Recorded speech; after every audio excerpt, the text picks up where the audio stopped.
Everyone, welcome back to my channel Eco Chowk. मैं हूं फराज खान, आपका दोस्त। और अब जो टॉपिक होने वाला है वो होने वाला है डिमांड फंक्शन के बारे में। देखिए, डिमांड के बारे में मैंने आप लोगों को पहले एक्सप्लेन कर दिया कि डिमांड क्या होती है। डिमांड तीन चीज़ों पे मैंने आपको बताई थी। एक तो मनी पर, ठीक है, यानी कि पैसे पर। दूसरी चीज़ मैंने बताई थी आपको कि आपके पास टाइम होना चाहिए। तीसरी चीज़ मैंने बताई थी कि डिज़ायर होनी चाहिए। अगर ये तीनों चीज़ें मिलती हैं तब आप किसी कमोडिटी को खरीदने जाते हैं तो वो उस कमोडिटी की डिमांड कहलाएगी। एग्जाम्पल मैंने दिया था कि भाई मेरे पास अगर मुझे कार खरीदने का दिल है लेकिन मेरे पास पैसे नहीं है, और अगर पैसे हैं तो टाइम नहीं है, टाइम है तो डिज़ायर नहीं है। अगर इनमें से कोई भी चीज़ मेरे पास नहीं है तो वो मेरी डिमांड नहीं कहलाई जाएगी। डिमांड वो कहलाई जाएगी कि भाई मेरे पास पैसे भी हों, टाइम भी हो और मुझे उस चीज़ की डिज़ायर भी हो, तब कहीं जाके वो उस चीज़ की डिमांड बनेगी। आज जो टॉपिक में जिस टॉपिक पे बात करने वाला हूं मैं, उसका नाम है डिमांड फंक्शन। देखिए, दो तरह के डिमांड फंक्शन होते हैं। एक होता है इंडिविजुअल डिमांड फंक्शन और एक होता है मार्केट डिमांड फंक्शन। जैसे मैंने डिमांड के बारे में बात बताई थी कि इंडिविजुअल डिमांड और मार्केट डिमांड, इसी तरह से फंक्शन भी दो तरह के होते हैं। एक इंडिविजुअल डिमांड फंक्शन होता है और एक मार्केट डिमांड फंक्शन होता है। देखिए, डिमांड समझ में आ गया आपको कि क्या होता है, इंडिविजुअल भी समझ में आ रहा होगा क्या होता है। अब डिमांड फंक्शन क्या होता है? देखिए, डिमांड फंक्शन वो मैथमेटिकल कैलकुलेशन है, सॉरी मैथमेटिकल इक्वेशन है जिनके थ्रू हमारी डिमांड इफेक्ट होती है। उनमें वो फैक्टर होते हैं जिनके थ्रू हमारी डिमांड वर्क नहीं करती है। देखिए, मैंने आपको बताया था कि डिमांड क्या, डिमांड का और कमोडिटी का क्या रीज़न है। डिमांड इफेक्ट करती है प्राइस पर। अगर किसी भी चीज़ के प्राइस बढ़ जाते हैं तो उसकी डिमांड ऑटोमेटिकली कम हो जाती है, और अगर किसी भी चीज़ के प्राइस घट जाते हैं तो उसकी डिमांड ऑटोमेटिकली बढ़ जाती है। तो यहाँ फंक्शन वो हैं, वो फैक्टर हैं जो डिमांड को इफेक्ट करते हैं कि इन कारणों से डिमांड पे कोई असर नहीं पड़ने वाला। ठीक है, डिमांड का फंक्शन जो मैथमेटिकल इक्वेशन है वो ये है कि D X equal to F P X comma P R comma Y comma T comma ई।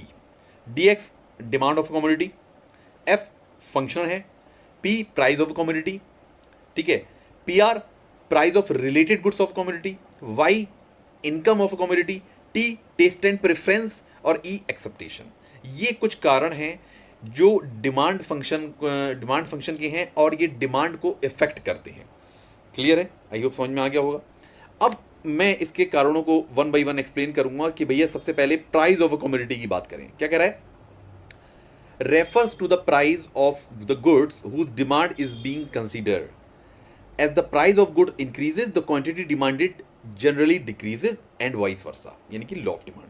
कह रहा है कि अगर किसी भी चीज़ के प्राइस बढ़ जाते हैं तो उसकी डिमांड कम हो जाएगी, और अगर किसी भी चीज़ के प्राइस घट जाते हैं तो उसकी डिमांड बढ़ जाएगी। तो ये क्या है? ये पी एक्स है, यानी कि price of goods, price of own price of goods. Clear? तो ये पहला पी एक्स हो गया। अब पी आर रिलेटेड गुड्स।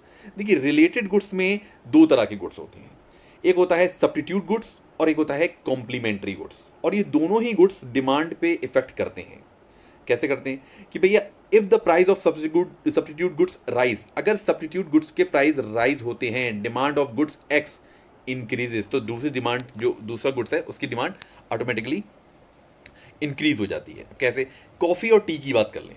अगर कॉफ़ी के प्राइस बढ़ते हैं तो लोग टी पर आ जाएंगे, और इन केस अगर कल को मैं सुबह उठूँगा, मुझे पता चले कि भैया टी के प्राइस बढ़ रहे हैं, तो मैं भाग के दौड़ के लेके आऊँगा कॉफ़ी, क्योंकि भैया जाहिर सी बात है टी के प्राइस बढ़ रहे हैं, मैं टी नहीं पीऊँगा, मैं कॉफ़ी पीऊँगा। भाई कॉफ़ी के प्राइस कुछ तो कम होंगे।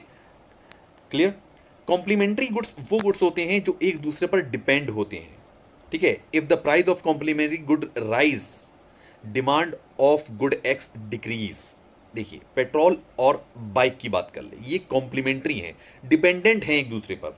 अगर बाइक है तो भैया पेट्रोल खरीदना ही खरीदना है, और अगर पेट्रोल खरीदना है तो आग थोड़ी लगाना है दुनिया में, बाइक खरीदना है। ठीक है, तो ये कॉम्प्लीमेंट्री गुड्स हैं। अगर किसी भी एक चीज़ के प्राइस बढ़ते हैं तो दूसरी चीज़ की डिमांड ऑटोमेटिकली कम हो जाएगी। सपोज करिए कि भैया पेट्रोल की डिमांड, पेट्रोल के जो प्राइस हैं वो बढ़ रहे हैं।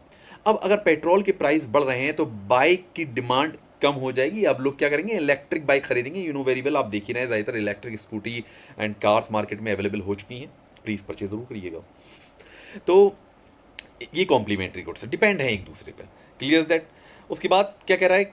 उसके बाद कह रहा है income of the consumer refer to the consumer's income level. If income increases, demand for normal goods increases. If income decreases demand for normal goods. देखिए नॉर्मल गुड्स को इन्होंने इन्फीरियर गुड्स भी कहा है। इन्फीरियर गुड्स कौन से होते हैं? वो गुड्स जो नॉर्मल गुड्स होते हैं, ठीक है। मैं बाजार गया, मैंने कहा भैया ऐसा करो, चावल दे दो, सस्ते वाले दे दो, 50-60 रुपए किलो वाले चावल दे दो, ठीक है। अब दालें दे दो, कम पैसों में जो आती हैं वो दालें दे दो मुझे, आज मैं पिज़्ज़ा नहीं खाऊंगा, मैं आज रोटी से ही काम चला लूँगा। तो ये क्या है? ये इन्फीरियर गुड्स क्या है। अब इन्फीरियर गुड्स कैसे बनेंगे?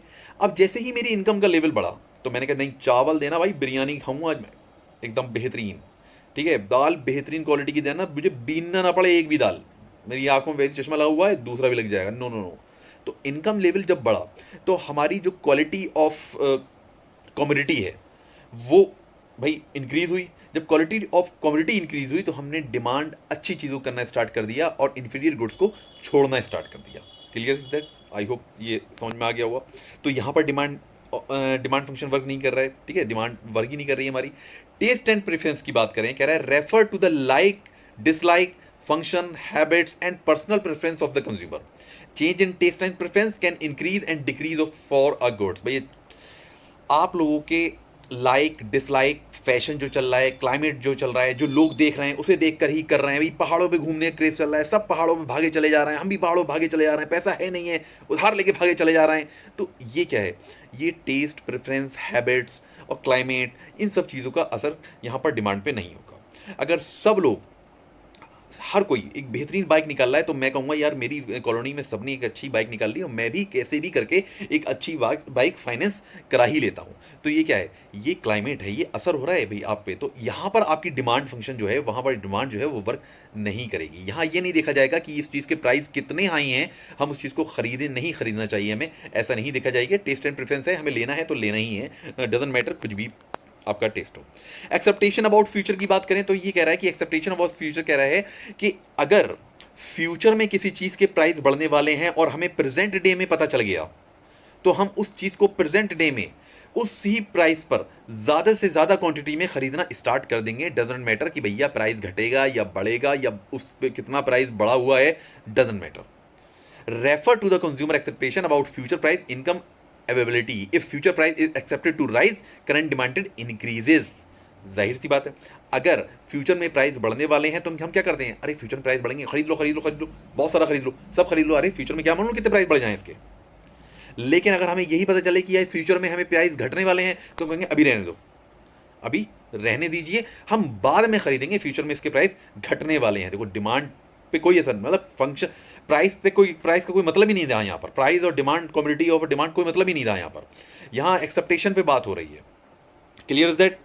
आई होप समझ में आ गया होगा कि डिमांड फंक्शन क्या होता है और उसके कौन कौन से फैक्टर हैं जो इफेक्ट करते हैं डिमांड को। अगेन आई रिपीट, वो मैथमेटिकल कैलकुलेशंस हैं जो डिमांड को इफेक्ट करती है, वो हमारा डिमांड फंक्शन कहलाता है। यहाँ मैंने अभी इंडिविजुअल डिमांड फंक्शन की बात करी और जल्द ही मैं अपनी वीडियो मार्केट डिमांड फंक्शन पे भी बनाने वाला हूँ। एग्जाम्पल भी देख लेते हैं। कह रहा है if the price of notebooks increases, अगर किसी नोटबुक के प्राइस इंक्रीज हो रहे हैं, क्वांटिटी डिमांडेड फॉल्स। क्लियर बात है, उसकी जो डिमांड है वो गिर जाएगी। क्यों? कि भैया नोटबुक के प्राइस इंक्रीज हो रहे हैं तो डिमांड गिर जाएगी। If the price of pen, pen क्या है? कॉम्प्लीमेंट्री है। कॉम्प्लीमेंट्री क्या है भाई? रिफिल से है, ठीक है। If the price of pen complementary goods increases, demand of notebook falls, तो नोटबुक की डिमांड गिर जाएगी। क्यों? भैया पेन अगर खरीदेंगे तो चलाएंगे किस पे? Clear that? आई होप समझ में आ रहा होगा। अगर पेन हमने खरीदा तो चलाएंगे किस पे? भाई नोटबुक का क्या करेंगे? अगर पेन ही इतना महंगा है तो रहने दो, जब पेन नहीं है तो नोटबुक भी नहीं है, बात खत्म। इफ पॉकेट मनी यानी कि इनकम इंक्रीज, अगर पॉकेट मनी हमारी इंक्रीज हो रही है, डिमांड फॉर नोटबुक राइज, भैया डिमांड बढ़ जाएगी नोटबुक की। अरे और खरीदो, अरे पैसा बहुत है यार, पैसा आ गया, हमारी सैलरी इंक्रीज हो गई, हमारी इनकम इंक्रीज हो गई, हमारी पॉकेट मनी इंक्रीज हो गई। If a student prefer eco friendly product more, demand for eco friendly notebook rises. Eco friendly product खरीद रहा है अगर ज़्यादा से ज़्यादा टेस्ट एंड प्रेफरेंस के अकॉर्डिंग, तो भैया फिर नोटबुक खरीदे रहो, कोई भी चीज़ खरीद रहो, डजंट मैटर।